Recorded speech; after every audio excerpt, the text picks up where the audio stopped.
Ladies and gentlemen, we are now live. Welcome to the first League of Women Voters of Greenwich event for 2021. My name is Aya D. Simone. I'm a member of the board of the League of Women Voters of Greenwich and co-chair of the Communications Committee. We're happy to see so many of our members and non-member friends joining us today for another high quality, informative, engaging community conversation. Thank you all for your continued support and participation. Last year, the League of Women Voters of Greenwich produced and co-sponsored many successful high-quality programs. And our pipeline for 2021 promises to be just as exciting with a lot of great programs planned for you throughout the year. Be sure to check your email inbox for invitations for upcoming events. And of course, you can always visit our website at any time to see what's up next or what you may have missed. If you're not already a member, please consider joining us for access to even more members-only programs and information. Just visit lwvggreenwich.org online, and it's quick, easy, and inexpensive to join and get a whole lot more access to the League and its programming. We love to stay connected with you also, so please follow us on YouTube to see our videos and on social at Facebook and Instagram to engage with us. Today's event will be recorded and available on our YouTube account as well as our website tomorrow morning if you miss any of it. And now for a quick overview of how today's discussion will work. Today's event will be a webinar discussion, followed by a moderated audience Q&A. Only the presenters and the hosts will be visible and audible on camera. The audience will be in view-only mode for the duration of the event. To ask any questions, the audience just needs to go to the Q&A icon at the bottom of your screen towards the right-hand side of your Zoom screen. We will not use the raised hand tool today. We'll only use the Q&A tool. And our moderators will direct your questions to the presenters as they appear on a first in, first asked basis. So without further delay, let's get started. Remember, democracy works best when we engage in civil discourse. So thank you for joining us, and we hope you enjoy this discussion about strengthening confidence in our American democracy. And with that, I'll hand it over to my League colleague, Jennifer Dayton. Jennifer, over to you. Thank you. I'm Jennifer Dayton, and I'm gratified that we could bring so many residents together tonight. I will introduce our panelists. Stephen Heintz is chairman and CEO of the Rockefeller Brothers Fund. In 2010, he set an ambitious path to align investment of the fund's financial assets with its mission, resulting in its 2014 decision to divest from fossil fuels. Heintz has devoted his career to strengthening democratic culture and institutions.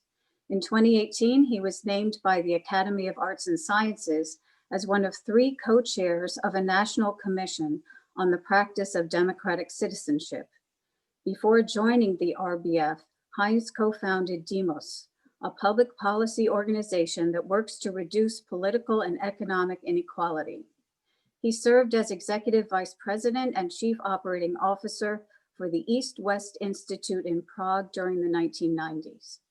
Heintz is a member of the Council on Foreign Relations and of the China Council for International Cooperation on Environment and Development. He is the recipient of the Council on Foundation's 2018 Distinguished Service Award. Our other panelist, Norman Ornstein, is a resident scholar at the American Enterprise Institute, a conservative think tank, where he studies politics, elections, and the US Congress. He is a co-host of AEI's Election Watch series, a contributing editor and columnist for National Journal and The Atlantic, a BBC News election analyst, and the chairman of the Campaign Legal Center. Dr. Ornstein previously served as co-director of the AEI Brookings Election Reform Project and senior counselor to the Continuity of Government Commission. A longtime observer and analyst of American politics and the US Congress, he has been involved in political reform for decades, particularly campaign finance reform and the reform of Senate committees. He has also played a part in creating the Congressional Office of Compliance and the House Office of Congressional Ethics. Welcome to our panelists. Over to you, Stephen. Well, thank you very much, Jennifer. It's a great pleasure to be with all of you, and I really am delighted to be here with my friend and colleague, Norm Ornstein. This is a terrific event at an important moment, and it means a great deal to me to have a chance to be with all of you in Greenwich. As some of you may know, I have a long personal history in Connecticut. I grew up in Wilton. My wife grew up in Wilton, in Greenwich, and my mother-in-law, Louisa Stone, is still there in Greenwich with all of you. And I also served in Connecticut state government for 15 years in the late 1970s and early 1980s. So Connecticut is really a place that is deep in my heart. I'm going to start this evening with I think a brief overview of the commission and its process, because there were some important features of how we actually conducted this work. So the American Academy of Arts and Sciences, which was established in 1780 by John Adams and other American founders, set about forming this commission in the summer of 2017 to address the widespread sense that our constitutional democracy faced a crisis.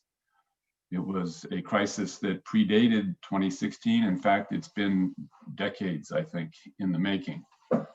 But if we didn't see the full depth of the crisis before, the truly horrific events of last week have made it acutely evident.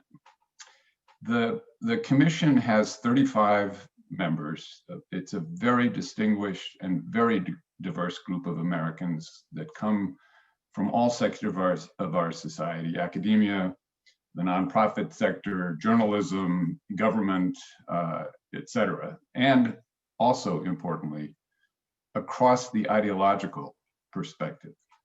And as Jennifer said, I've had the honor to serve as one of the 3 co-chairs of this commission.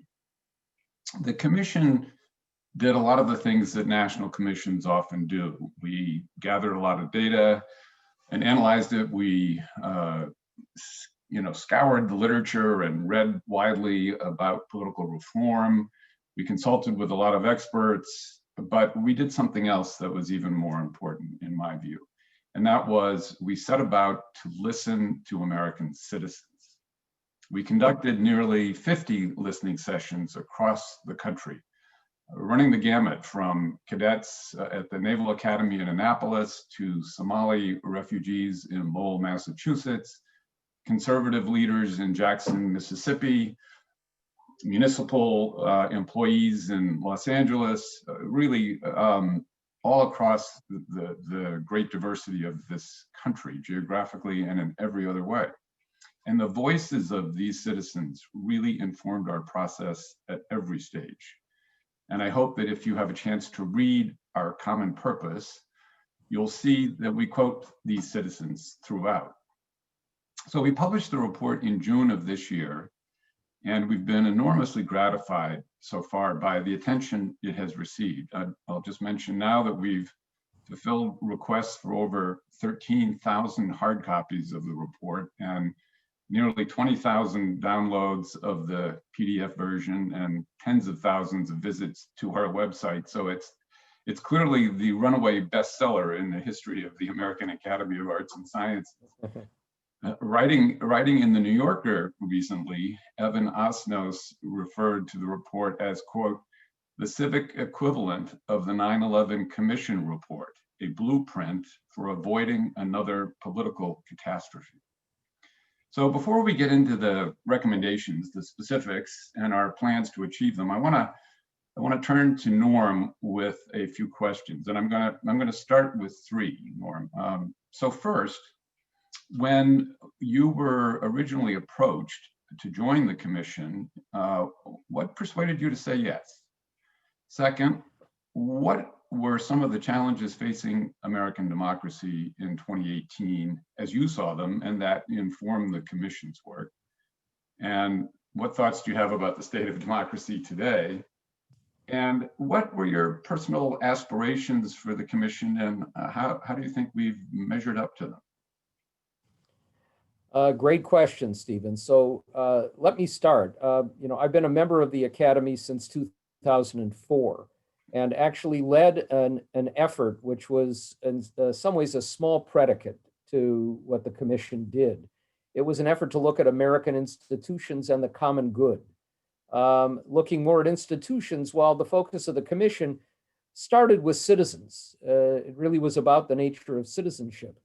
But as I went through that earlier exercise, it became clear to me that whatever institutions we were talking about, governmental institutions, those parts of civil society, from labor to business and on, that we had a challenge, and we had a growing challenge. Now, frankly, that was a challenge as well that I had foreseen over decades of being immersed in our politics here in Washington.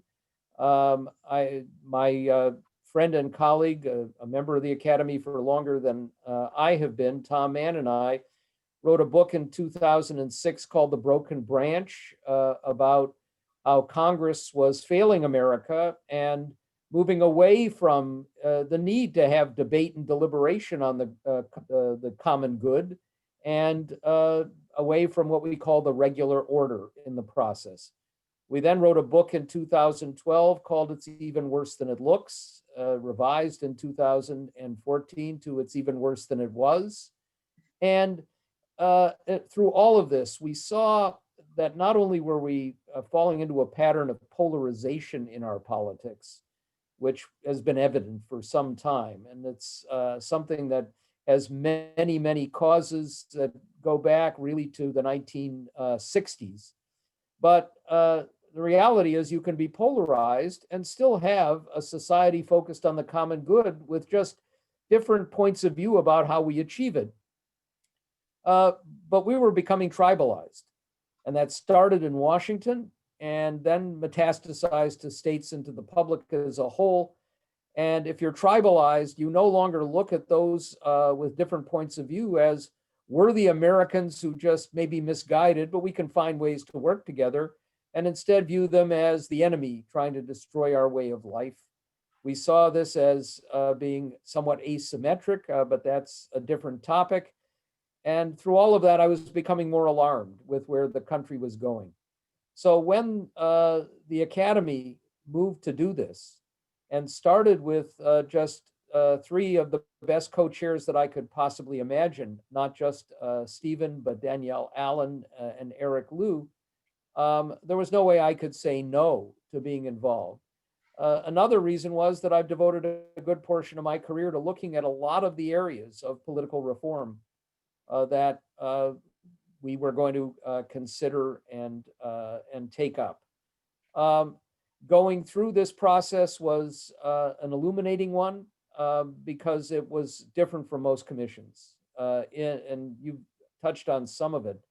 A much more deliberative process and an attempt to reach out more broadly, but also a group of people, very, very thoughtful people, who started understanding that we were going to have some differences in our worldview or our partisanship, but also all, I think, shared the belief that we were approaching an existential moment in the country's future.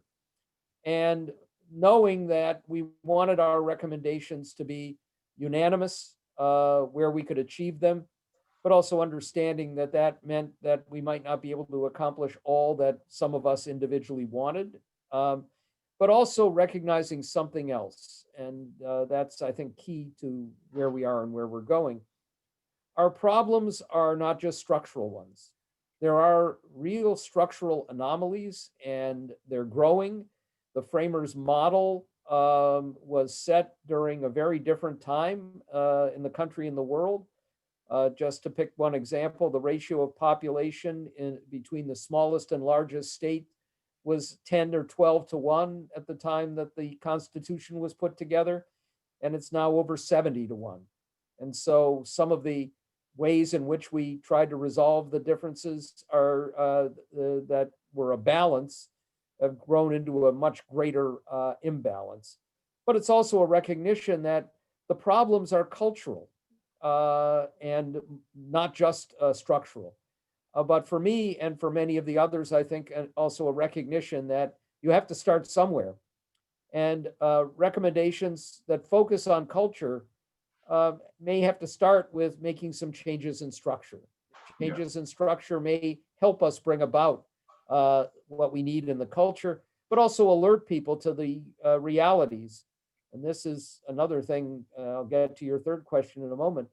If you don't deal with structural anomalies, over time, you're going to have an increasing sense of illegitimacy that grows across many areas of the society. And we can have an illegitimacy, a sense of illegitimacy that we have now, when in fact the system works legitimately. But it's much worse if in fact that sense of despair and illegitimacy comes because it's not working the way it's supposed to. Now, as to where we are, I'm right now seated in the middle of Washington. I'm maybe a mile from, probably just about a mile from the assault on the Capitol. I've lived here for pretty much 50 years with just brief periods away, and I've been immersed in our politics. And for most of that time, when I would go down to the Hill, whether I was working there or doing research or working with members from the outside to try and bring about some changes, if I would drive down Pennsylvania Avenue and I would see that Capitol dome, my heart would flutter a little bit. I've spent much of my career in and around Congress. Congress is the symbol of our freedom and democracy.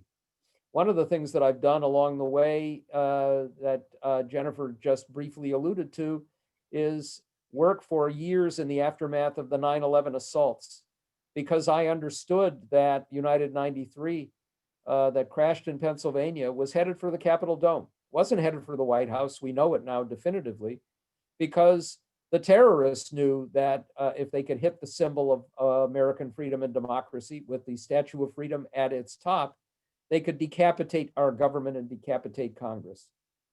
We have barely dodged a bullet this past week. There is little doubt that the kind of attack, not from foreign terrorists, but from within, that breached this building that should be secure at a moment when all the members of Congress were there deliberating and the vice president was in the chair, that we could have seen Congress blown up, the building destroyed, no Congress, no ability to effect a legitimate transfer of power. And we know that even after all of this, the divisions that we have continue. You know, when 9/11 happened, all 535 members of Congress, a couple of days later, gathered on the steps of the Capitol to sing God Bless America, to let the world and the country know that we were bloodied but unbowed. Now we're bloodied and bowed and divided. And that's been reinforced this week.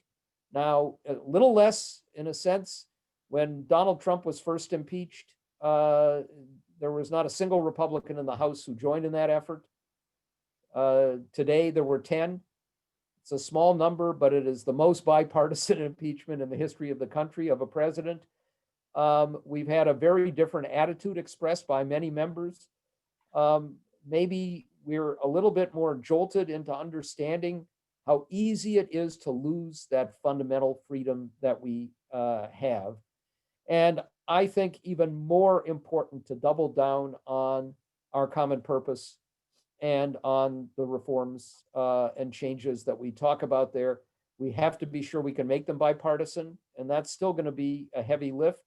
But we have to take the dialogue that we had in our commission and spread it more widely around the country.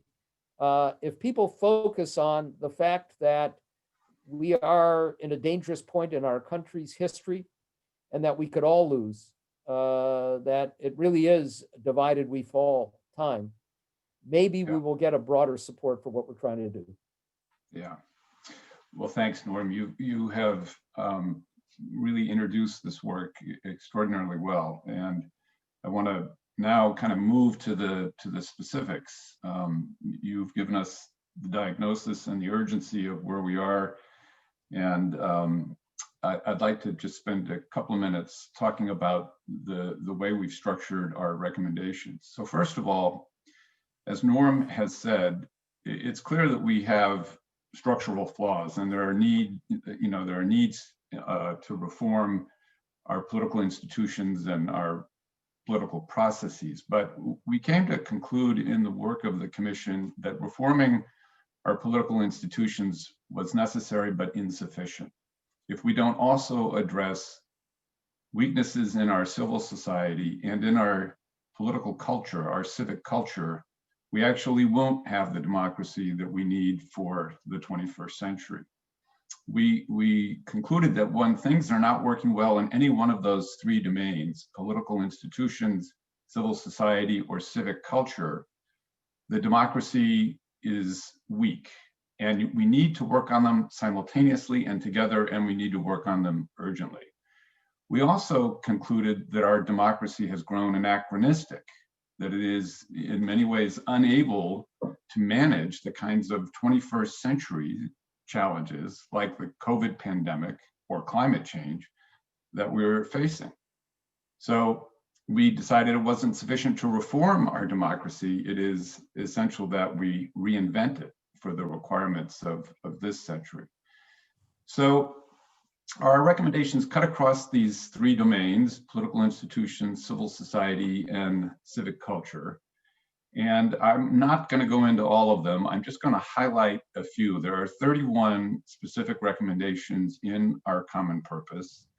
Many of them, I think, are actually quite bold, which is remarkable in a way that we were able to achieve consensus on these recommendations. So first, we're very much supportive of independent redistricting commissions to end gerrymandering. We offer several recommendations to constrain the pernicious effects of money in our politics. We would like to make it easier for people to vote while protecting the integrity of the voting system. And this includes a recommendation for what we call universal duty voting, which means that everybody has a duty to vote, although they do not have to vote for an individual candidate or a party. They simply have to participate. And this is the system that exists in Australia. We recommend a major investment in the kinds of civic infrastructure like the Greenwich Library, which is one of the sponsors of tonight's event.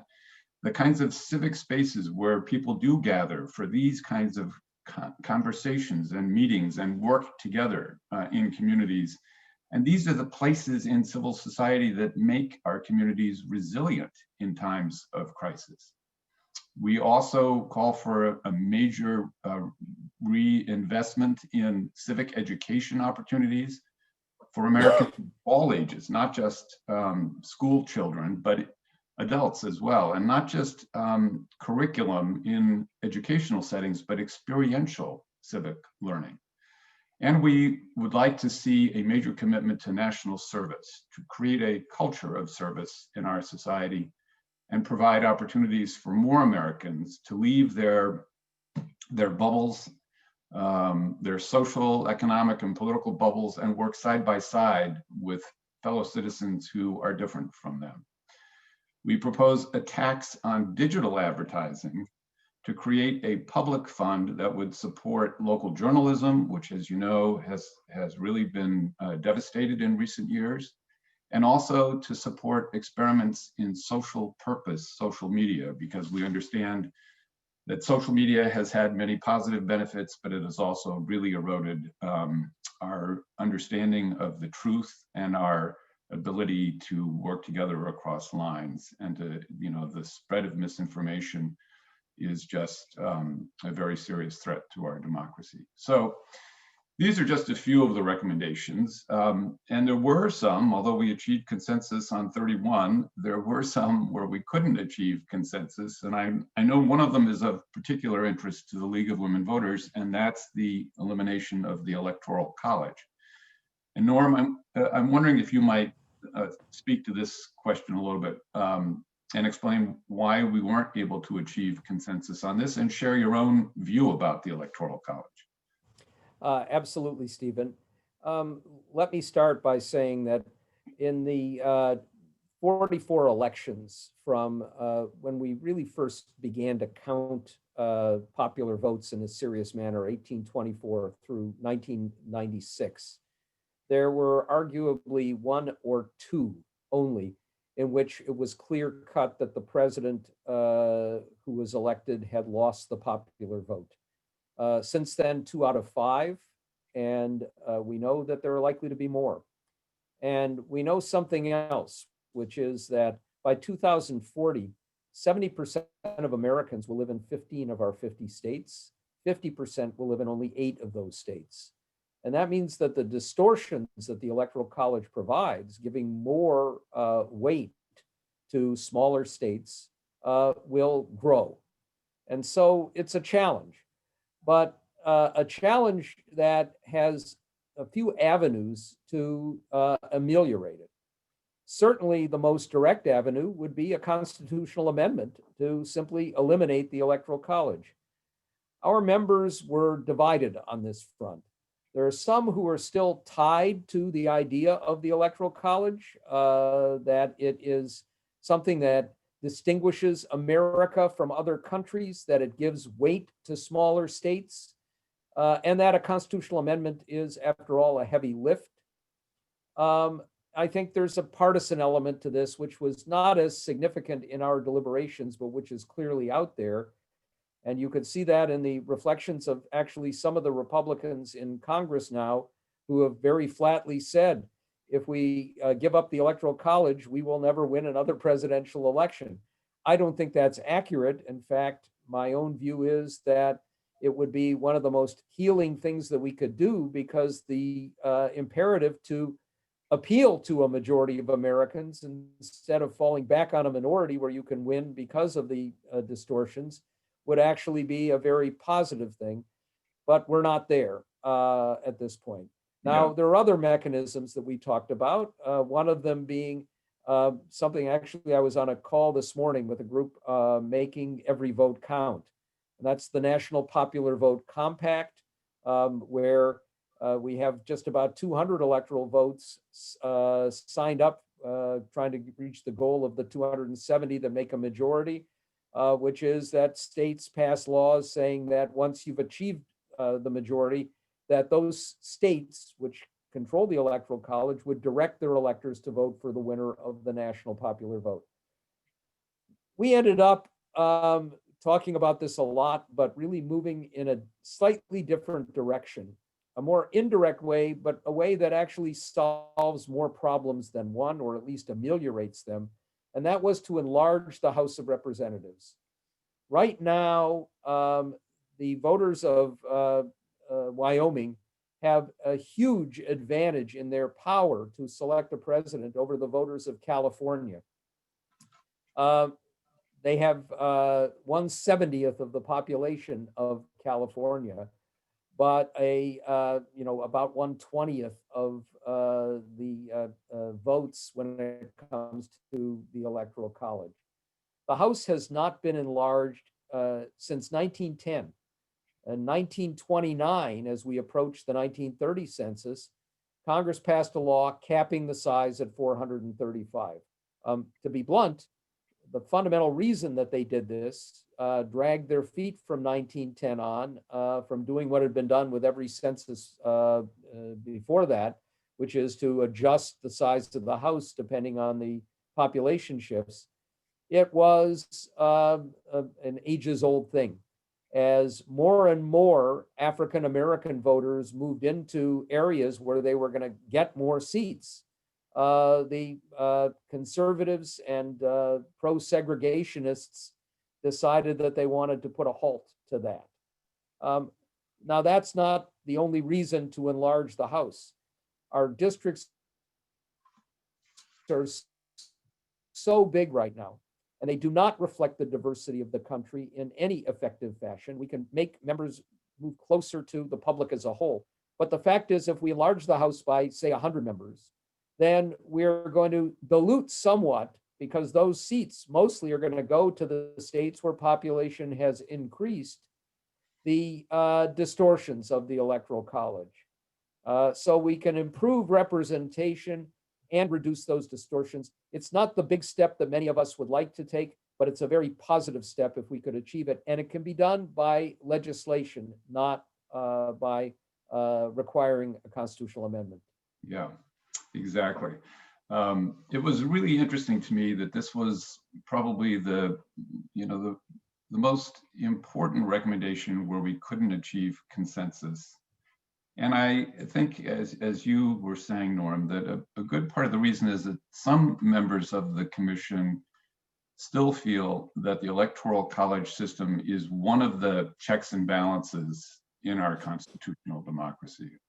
I share Norm's view. I think the Electoral College is an anachronism and that it distorts our politics, and I personally would favor its elimination. And interestingly enough, although it would take a constitutional amendment, and we only recommend one constitutional amendment, and that is to overturn the Citizens United decision about campaign finance, we have amended the Constitution 5 times in my lifetime. So constitutional amendments are not impossible. So before we turn to your questions, and I really do want to get there, just a last word on what we're doing to advance the implementation of these ideas. First, of course, is that we're doing a lot of events like this. And again, thank you for having us. We are, members of the commission are out speaking to groups all the time, and we're doing quite a bit in the media. We're also giving special briefings to key stakeholders, including lots of members of Congress in both parties and both chambers. Tomorrow, we will be giving a briefing to people in the Biden transition team.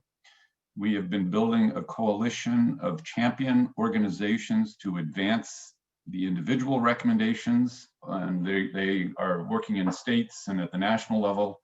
And we have more than 40 signed on so far, and we are trying to create a kind of loose coalition of democracy reformers and finding ways to support their work to advance these recommendations. Many of them can start in the states or in municipal government, but 20 of them would ultimately require an act of Congress to fully implement them. We're also doing more work on some topics where the recommendations are very preliminary and where there is more design work that is necessary. And we're trying to inspire my colleagues in philanthropy to invest more funding in this kind of work all across the country, because we make major investments in trying to promote democracy abroad, but we invest very, very little in trying to strengthen our own democracy at home. And our overall goal, and the commission is continuing to work, the American Academy is committed to this. Our overall goal is that we want to see significant progress on all 31 of these recommendations by 2026, which after all is the 250th anniversary of the founding of our nation. So thank you for listening to this conversation, and maybe we can turn it back over to our hosts for some questions from the audience. Sure. Yes, we will go to the audience Q&A now. Okay, so the first question is, I read your report. Thank you for doing this work. I feel it is imperative to have term limits for Congress and Senate. Can or why was this not addressed in your report? Norm, you've been studying Congress for decades. Yeah. We certainly didn't have a consensus on term limits. And one reason is that the experience that we've seen with term limits in state legislatures suggests that it backfires very quickly. The idea behind term limits, more than anything, is the idea of trying to channel ambition away from the drive for re-election, to create more citizen legislators who will then focus more on the common purpose than on their own narrower needs. But the reality is that term limits channel ambition even more in the wrong direction. What happens, and California is a good example of this, is that you will see people who get elected to the state assembly who immediately start planning when their terms are up on how they can move to the state senate. And those who are in the state senate start looking either at running for Congress or at becoming lobbyists. And actually, it can be even more distorting in that sense. And then at the same time, when you lose that sense of institutional memory, the power reverts to the staff, the permanent staff, and to the lobbyists as well, who've been around for longer. So we had real misgivings about term limits as a way of resolving our problems. I wish that it were different, frankly. I wish that we could get a different sense of noble purpose. Some of the other reforms that we've talked about in our report, including the campaign finance ones, would be more effective if we could move people away from what we have now, which is that the average member of Congress spends 6 hours a day, more time in what's called call time, going off the campus of Congress to make calls to raise money and beg for money than they do debating, deliberating, or doing the other work that they do. And of course, it's distorting when you're more willing to listen to those who will give you money than to the broader public as a whole. With winner-take-all awarding of electoral college votes, it doesn't favor small states, it favors swing states, most of which have above average population. Did you discuss the reasons why one party is uniformly opposed to measures to increase voter access and make elections more representative? How do we convince people that voting is good?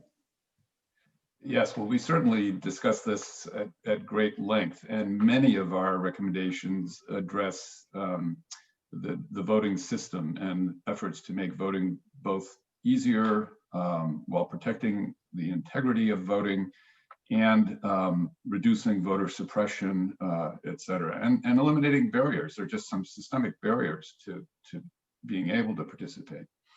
You know, this is a question, and Norm alluded to this earlier, that really goes back in our American history, that there have been cynical, frankly, political efforts to restrict voting in order to maintain the status quo or in order to favor one party over another. And for a country that says that it is a democratic republic, many Americans are feeling that our representative democracy is neither very representative nor very democratic as a result. And so we really think, and we have quite a few recommendations in this regard, that making voting easier is essential. And in fact, we had one citizen that we quote in the report who said to us, voting ought to be insanely easy. This was a person in rural Virginia.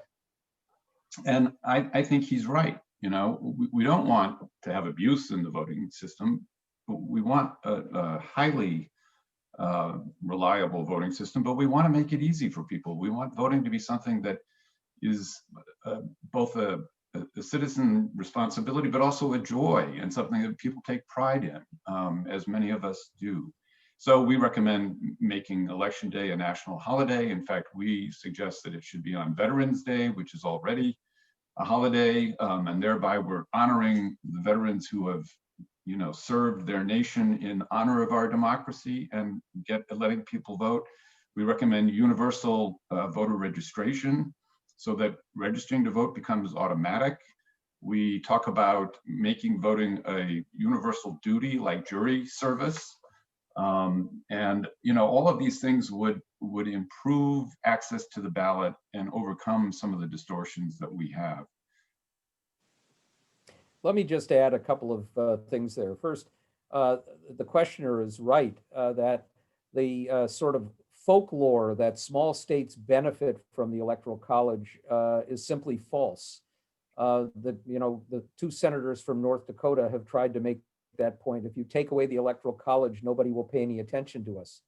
Nobody pays any attention to them now. And the reason is it's a firmly red state. And, their electoral votes are in the bag, as the questioner suggested. It's when you have more and more red states and blue states, the Electoral College becomes a very different kind of focal point. If in fact you had a national popular vote and you anticipated a close election, then those voters in North Dakota would matter. That could make all the difference and people would pay a little bit more attention to them. But the second part of the question was about why one party doesn't want to see changes here. And of course, it's because it's advantaged by the Electoral College. And the Republican Party at this point believes that they don't have to seek a majority support in the country, that they can win without it, and they can win by motivating their voters and suppressing the votes of others in those swing states. That's not a healthy development in the country. And that's why we try to push back with all these reforms on voting. But it's important to note that even this week, we've seen the governor of Georgia and the secretary of state in Georgia, who were heroic in protecting the integrity of the elections this time, both in November and for the Senate runoff elections, but are now moving to try and restrict those votes for the midterm elections ahead. And the chair of the Republican Party in Texas today called for even more dramatic and drastic partisan gerrymandering. So we've got work cut out for us to keep it from backsliding, much less to move in the direction of some of the reforms that we hope we will be able to implement ultimately. This next one is more of a comment. It's and quoting the Constitution, quote, "The number of representatives shall not exceed 1 for every 30,000, but each state shall have at least 1 representative," close quote.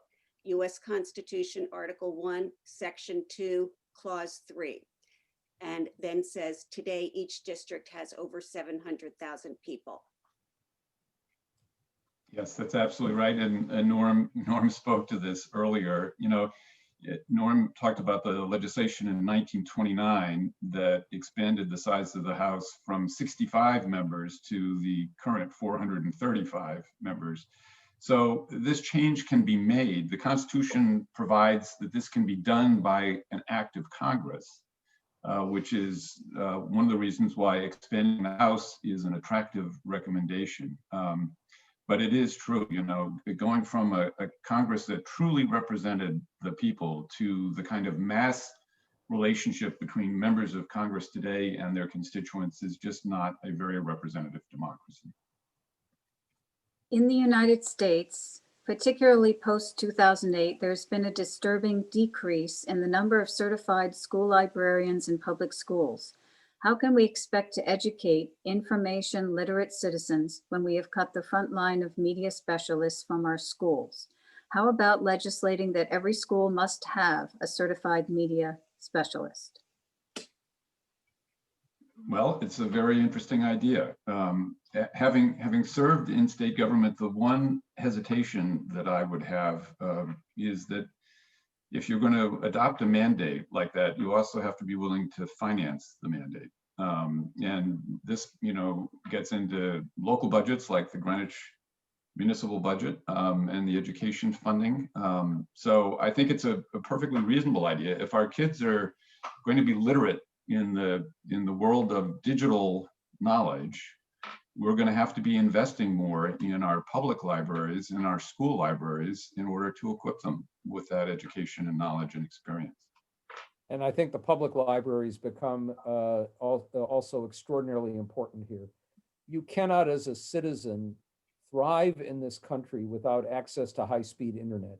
You need a device, but you also need to have the ability to get the access. You're not going to get a job if you can't go online. You're not going to be able to find out where you can get a COVID test, much less a vaccine, without being able to register online. And this is true of almost every element in our society now, and certainly if we're going to compete globally. But if you're going to be able to thrive and survive, we need to have those tools, and libraries have become the places in community that provide them, and also the places where homeless people can go if they need to go to the bathroom, or if they're going to be able to have access themselves to any of the information that exists in the society. And I'm a little worried now as our states find that their balanced budget requirements have been obliterated because of COVID and are going to struggle and may have to cut back on services. We need to make sure that these are not the services that get cut. And that's true in the schools, but it's also true more broadly in the communities. Yeah. To Mr. Heintz's observation that many of these reforms can be started in the states, That's what Voter Choice Connecticut is doing with respect to ranked choice voting, which is one of the recommendations in our common purpose for strengthening representative democracy. How do you suggest we use your recommendation or report to make progress in Connecticut beyond citing it, which we do frequently? Well, thank you for that, and thank you for the work that you are doing. We are seeing a movement really across the states of our great country toward ranked choice voting, which I think is a very, very important recommendation. And what we are trying to do to help you is to constantly call out RCV, as it's known in shorthand, as one of the key recommendations that would really help modernize and strengthen American democracy. And we're also trying, through this coalition of organizations, to build a movement around RCV.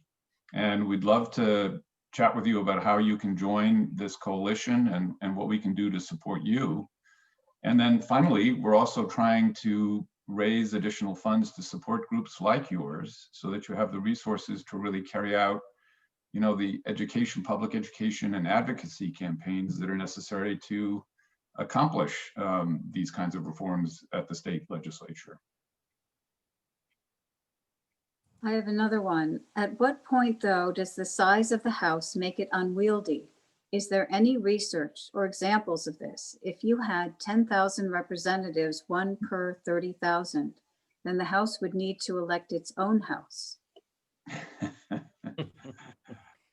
There are limits, and obviously we can't go back, you know, both physically, but also keep in mind that the framers very deliberately gave our legislature the name Congress and not the name Parliament.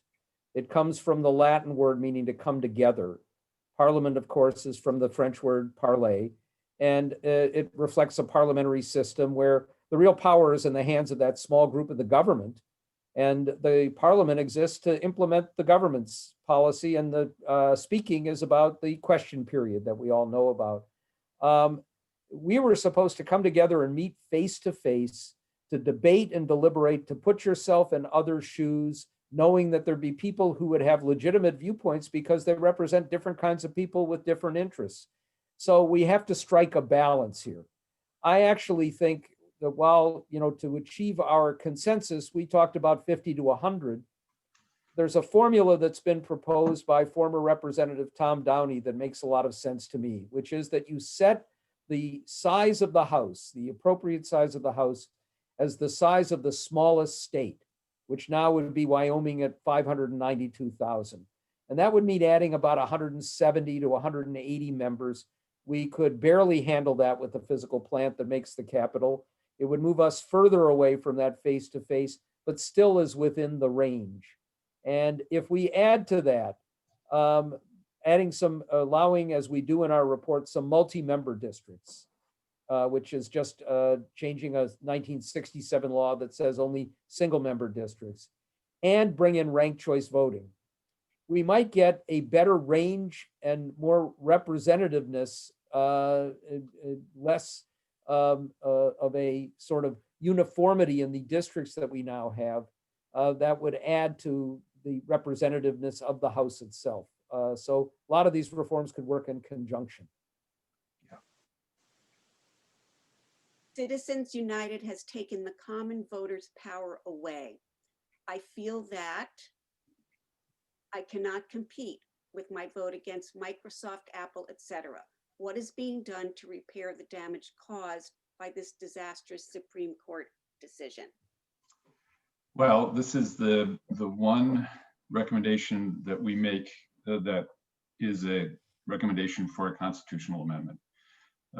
We agree with the sentiment expressed in the question. The decision of Citizens United, plus several other Supreme Court decisions, have really damaged our democracy by opening the floodgates to money. And citizen voices are so outweighed when it comes to the equation of voice versus dollars. And as Norm said, members of Congress are, you know, required just for survival to spend a great deal of time fundraising in this competitive environment. So we do recommend a constitutional amendment to give Congress the legal authority to regulate money in politics so that it doesn't violate the First Amendment concerns that the Supreme Court articulated. That's not enough, though, and of course, a constitutional amendment is a detailed and lengthy process. But there is a real good movement around this issue too across the country. There are several groups that are working and making progress in the states, building up support for a constitutional amendment. But other things that we can do include making money more transparent, requiring the disclosure of the donors so that we know who's contributing to which candidate, and we can see who they're beholden to. And that too would be a good step. But this is a fundamental problem in our democracy. I mean, you look at just the Senate races in Georgia and the special election, the runoffs, hundreds and hundreds of millions of dollars in both of those campaigns. And it just is really kind of appalling. So this, I think, is a fundamental reform that we just need to keep working at. What would happen if more seats were established in the Senate? Well, here we have a Yeah. catch-22. Yeah. Because Article 5 of the Constitution guarantees each state equal representation in the Senate. And I'll go back to the numbers I mentioned earlier, which suggest that this is a really troubling problem that we have ahead. 70% of Americans in another 2 decades are going to live in 15 states. That means 30% of Americans will elect 70 of the 100 senators. And those states are not, and those citizens are not representative of the diversity of the country or its economic dynamism. And it's very difficult to deal with this without constitutional change. And the catch-22 in Article 5 is you'd probably need to have a whole new constitution, with one exception. We didn't get into this, but I've subsequently thought that you could have a constitutional amendment that doesn't take away from the states each having equal representation by having at-large senators, some elected nationally, some elected by regions of equal population. And you could add, say, 12 senators to do this, staggered the way that Senate seats are now for 6-year terms. And actually, you would then have people who represent the national interest or who represent much broader regional interests and all of the people in those particular regions. That's also a very, very heavy lift, of course. In the short run, the change that could take place is to add states. And of course, one of the things that's on the agenda of Democrats, which they won't be able to achieve without either having a supermajority or at some point altering the filibuster rule, is to add the District of Columbia and Puerto Rico as states, and very possibly others like the US Virgin Islands. Here again, let me note that as we see this opposition, because it's all political, so many of the states that were added, the Western states in an earlier incarnation of the country, were done for partisan political reasons. We used to have a Dakota territories. Why do you think we have a North Dakota and a South Dakota? Because they decided that they could add to the conservative representation and white representation in the Senate by dividing it into 2 and getting 4 senators instead of 2. So this has been done before, and it would make a difference at the margins, but a pretty significant one in terms of getting that broader representation of the diversity in the country. Yeah, and just if I could add one additional thought, this is because of the difficulties in making structural change to the United States Senate. This was another reason why we focused on the House, where we can make the changes of enlarging the House and making it more representative without a constitutional amendment. But the Senate is a problem today, and it is a looming problem down the road. Did you discuss alternative voting methods? If so, what were your recommendations? If not, why not? Well, if you mean digital voting and that kind of thing, we did discuss this. And we discussed voting by mail, which obviously became somewhat controversial in the recent election cycle. And we did ultimately recommend that voting by mail be available to all voters in times of emergency like the COVID pandemic, but we did not achieve consensus on simply saying voting by mail should be standard.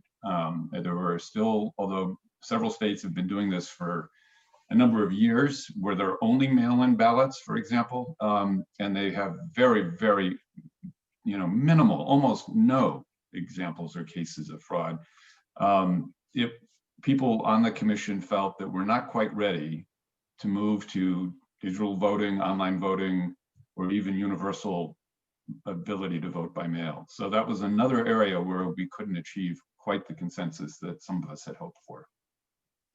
I would just add quickly that on our commission, we had people who are very sophisticated about the internet and about digital communication.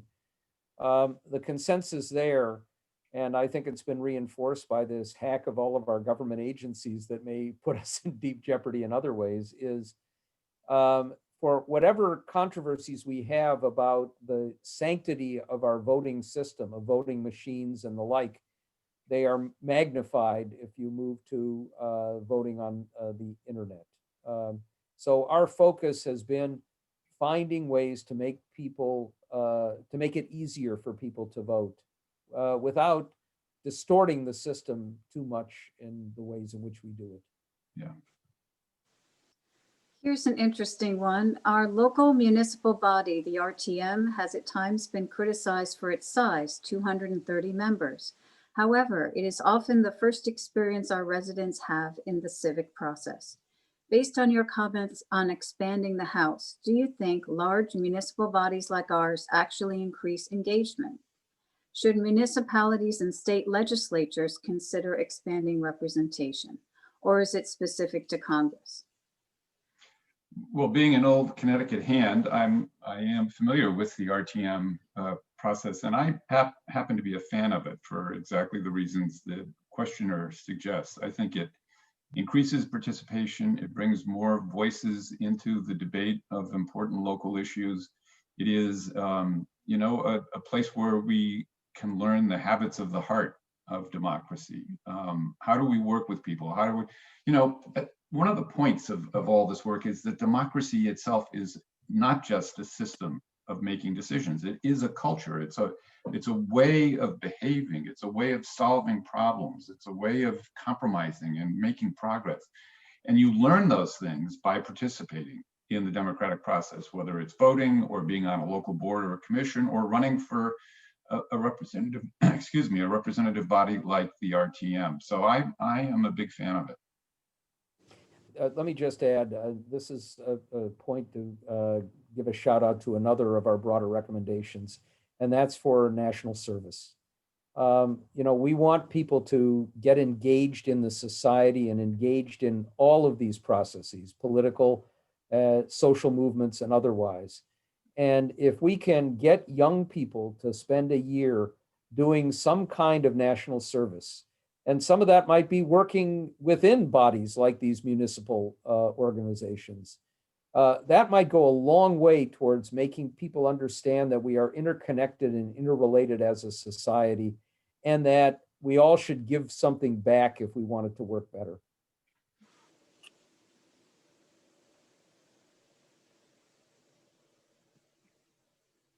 What are effective ways for individual supporters without specific organizational affiliations to help you achieve one or more of your goals? If better to be part of a group, what would be the best types of groups to affiliate with in order to make a difference? Well, thank you very much for that question. There are a number of things that individuals who are interested in this can do, steps that you can take. And one of them is, for example, many of us are in book groups, and we are encouraging book groups to actually read Our Common Purpose and to have a book group meeting to discuss it. And that way the ideas get socialized and expanded and spread. And we have a study guide that is available on the website, and I think our hosts at the League of Women Voters are going to send that out to you tomorrow, along with a link to the report itself. So that's an easy step that you can take. Just invite your neighbors in, have them read the report and debate the recommendations. But more specifically to your question, we also have on the website lists of these champion organizations. So these are often state and local organizations that are working to advance one or another of these specific recommendations. And you can go and see those, and we encourage people, if you're interested in a particular recommendation, to then research the organizations that are working on that recommendation and contact them in Connecticut and see how you can join the effort.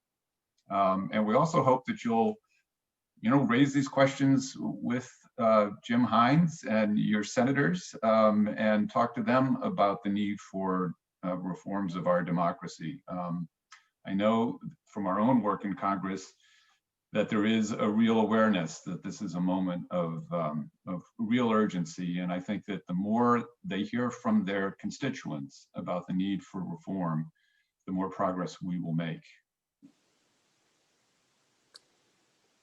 I have a great one. I agree that we should make access to voting easy and that it should be a duty and a privilege. How do we help all Americans feel confident about the integrity of our elections? So having been around the election process for a long time, of course, every election has its anomalies and its issues and problems, and we did have some of those. And that included barriers, especially to people of color, and students voting, which has become an endemic thing. We do have some questions about the nature of the voting machines. We have many questions about making sure that we have an adequate number of poll workers who are trained and able to handle these things. But I would say that this election was as fair in the end as any that I have seen in many decades. And what we need to do is a few things. One is there are organizations that work very hard at trying to make sure that elections are fair and free. The League of Women Voters is one of them. One that I chair, the Campaign Legal Center, is another. At the same time, we need to work within our own communities to make sure that elections are funded adequately. I'd love to see Congress do another Help America Vote Act, a better one this time, something that was done in the aftermath of the 2000 election debacle, because so many local communities, when faced with budget choices, think about whether they want to put the money into, say, garbage collection, which every citizen sees a couple of times a week, or an election which happens infrequently and nobody knows what money was spent or wasn't. All of those things are important to make sure that we feel that our elections actually are free and reflect what voters have said, and that voters are able to have that voice. But it's an ongoing, constant process. And I would just add, it takes some investment too. We have starved our electoral systems of the finance that they need to really have the most up-to-date, most reliable, and most accurate voting systems. What are your thoughts on open primaries? Primaries appeal to extreme partisans, unaffiliated voters. Lost the question somewhere. Got away. Let me go to another one since that one kind of went away. Okay. Many of your recommendations seem to be heavy lifts. Which do you think are lighter lifts and have a realistic chance for implementation in the near future?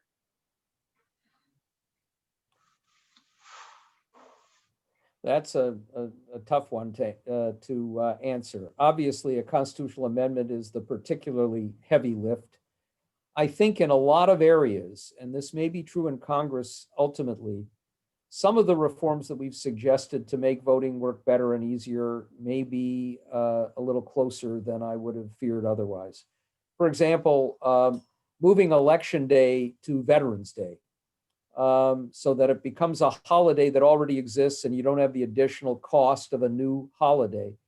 And makes sense to me because our veterans fought and bled and in some cases died to protect the right to vote, is something where we may be able to get a broader bipartisan support.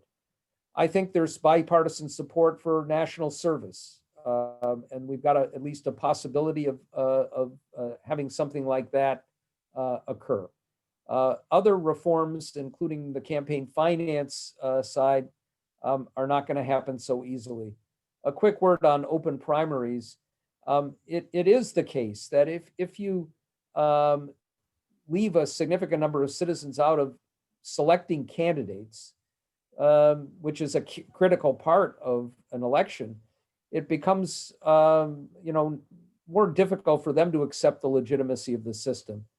But if you can move to an open primary, but also have ranked choice voting, so that you don't have the distorted effect of large numbers of candidates and maybe a third or fourth party altering the outcome in a way that the voters who vote for that third or fourth party may not intend, we may have a more open and fair system. That's another one of the reasons why we have strongly recommended ranked choice voting. And I would say it's particularly important at the presidential level, so that we don't have a Jill Stein or a Gary Johnson, entering a contest with a purpose of altering the outcome of the election. Yeah, I would just add one other point to this very good question about what are the more likely recommendations to actually get adopted. Since so many of them can actually happen at the state level, it's really a state-by-state analysis. And that is the kind of analysis that we're working with our partners to do, to try to come up over the next few years with a schedule of effort. Because if it looks likely that ranked choice voting can happen in Connecticut, we should put some additional effort in to help make sure that that happens. Or if it looks likely that we can get a major congressional effort around national service, then we should be really supporting the groups that are working on national service. So it's really what we call kind of a ripeness analysis. Where are these ideas the ripest, and how can we help bring them to fruition? Rule 8.4 of Lawyers' Code of Professional Conduct states that a lawyer shall not engage in conduct involving dishonesty, fraud, deceit, or misrepresentation. These words saved our democracy by restraining what could be argued in court challenges in the recent election. Could such language be applied to politicians and government officials consistent with the First Amendment? The answer is no. Although, of course, this is one of those things that our social media outlets have grappled with and now have come down more firmly on the side of blocking elected officials who are spouting lies or misinformation, but it's pretty ineffective. There is a speech and debate clause in the Constitution that basically allows members of Congress to say almost anything that they want if they're practicing their official duties. There are remedies there, and some of them I think may be applied in coming weeks and months, including censure or even expulsion for some of these lawmakers, which would be appropriate. And I would just add, outside of our report, I have been very disappointed in bar associations all across the country that have taken no action whatsoever against lawyers who have abused the law and their own oath in some of these election challenges and have not been sanctioned at all. It's time for all of our citizen groups, including bar associations, to step up and put some constraints in this process. Terrific. I think this will be our last question. Okay. Any thoughts on adding to the Supreme Court? Well, we had a really great conversation about the Supreme Court. And in fact, we recommend not adding new justices or additional justices to the Supreme Court, but rather moving to term limits on the Supreme Court, 18-year term limits, and requiring that the appointments be on a regular basis, meaning that every 2 years during the 2-year cycle of each Congress, the president would have the opportunity over time as term limits occur to appoint one. So this over time then means that one president doesn't get to appoint so many members of the court or create a political distortion, and we have more variety in who's appointed. We have younger justices. We don't have people staying on the court decade after decade. And we think this is a way of helping to resolve the the kind of politicization of the court without adding to the court, which is extremely controversial. And this recommendation can also be implemented by statute. The terms of the Supreme Court are not fixed in the Constitution. And can I just say, since we're coming to a close, again, I just want to thank you all for being with us tonight and for your excellent questions. And I want to, in my own thoughts and comments tonight, just end with maybe a more hopeful note, because we are in a moment of deep crisis, I think, that calls on us to really reinvent our democracy. But the point is that we can do it, and we've done it in the past. And I'm reminded of something that de Tocqueville wrote when he said, the greatness of America lies not in being more enlightened than any other nation, but in her ability to repair her faults. And this is one of those moments when all of us need to be part of the process of repairing the faults that currently exist in our democracy. So thank you for the work that you do at the League of Women Voters and the Greenwich Public Library. And thank you for being part of this conversation about our common purpose.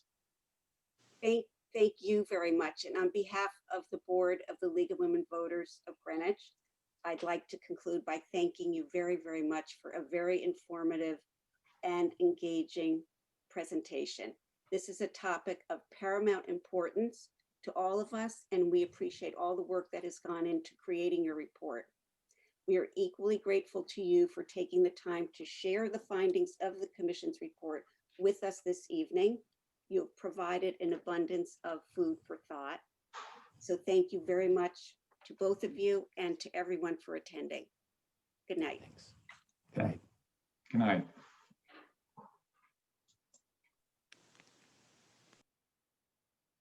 Good, Nancy. Good. There's abundance. Food for thought.